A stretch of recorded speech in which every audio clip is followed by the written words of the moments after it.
From the pan flute to the Byzantines. Why is there a picture of the pan flute on your screen? Well, it's important, that's why. Evidence suggests it was used by the Mesopotamians, a society formed in 7000 BC, the Greeks as far back as 2500 BC, and as late as 1500 AD by the Vikings. There would not be a transverse flute, meaning a flute held to the side and blown across, in Europe for hundreds of years after antiquity. However, the traditions in European flute playing that the world enjoys today, with our modern bone flute, started essentially with the pan flute. Western composers, philosophers, artists, and others constantly draw back to the myriad of ideas of the Greek and Roman antiquity. When looking at their instruments, nothing comes closer to resembling our modern ideas around the flute than their pan flute. As a simple example, the piece Syrinx, written in 1913 for the bone flute by Claude Debussy, clearly had the pan flute in mind. Syrinx or Anus being other names for the instrument. This piece is important because it was the first major solo flute piece since C.P.E. Bach's A minor solo sonata of 1747. The music playing is that solo by Debussy. The pan flute is by no means unique to Europe, but that will be our focus in this video. It is also important to note the transverse flute existed in China as early as the 9th century BC, and instruments like the Egyptian ney, dating as far back as 3000 BC, should get an honorable mention. But from now on, we are strictly sticking to flutes, or at least the ideas around flute playing in Western culture, from this point forth in the series. The flute used in ancient Greece after the much-loved tale of Pan was the panpipes, which we covered in the previous video. It is interesting to explore the ideas the Greeks had about this instrument. Plato was very critical of the music of his time, even singling flutists out. In a section within the Republic, after criticizing different modes, or what would later become known as key signatures, he said this: "And as we reject varieties of harmony, we shall also reject the many stringed, various shaped instruments which give utterance to them, and in particular the flute, which is more complex than any of them.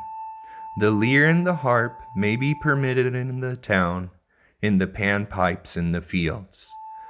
Thus we have made a purgatation of music, and will now make a purgatation of meters."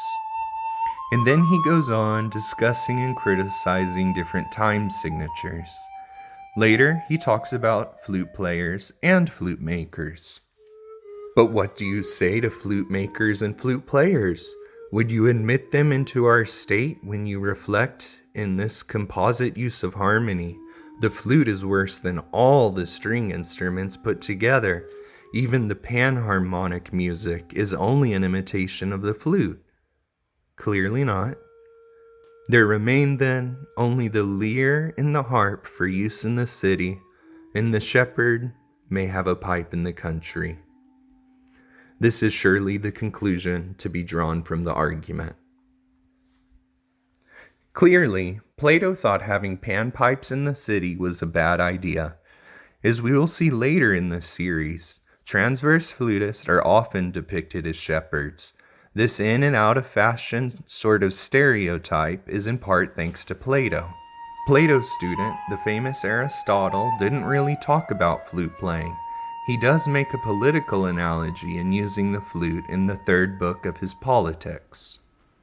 Yet, if this is true, those who are superior in complexion or stature or any good quality will have an advantage in respect of political rights. But surely the error here is obvious, and it comes out clearly if we consider the other sciences and faculties.